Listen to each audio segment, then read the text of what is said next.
In this tutorial, we're going to go over how to row reduce matrices within Python. Here we can write from SymPy import matrix.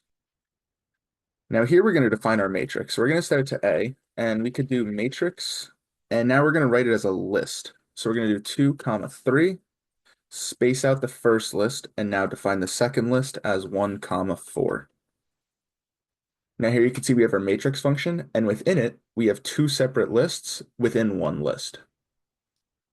To view this matrix, we could simply just press A and run it, and you can see we have this nice notation of said matrix.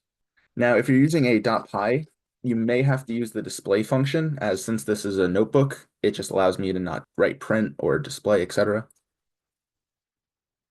Now, to row reduce, all we have to do is simply pass through RREF, and we can run that function. Now you can see we have a row reduced matrix along with our pivot columns.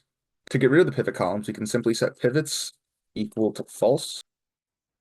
And now we can see we're simply returned to row reduced matrix.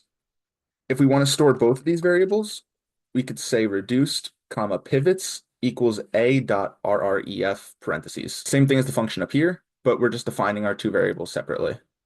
And now we can use these variables independently. Here's reduced. And here's our pivot columns.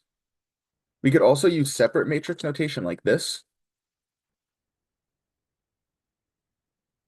Here I auto-filled it, and we can just run this here. And now we can just swap all these variables to capital A. And now you can see with our new matrix, it'll compute it exactly the same, very quickly and efficiently with the same code. While this isn't the only way to row reduce in Python, I do find this to be the most efficient and visually pleasing.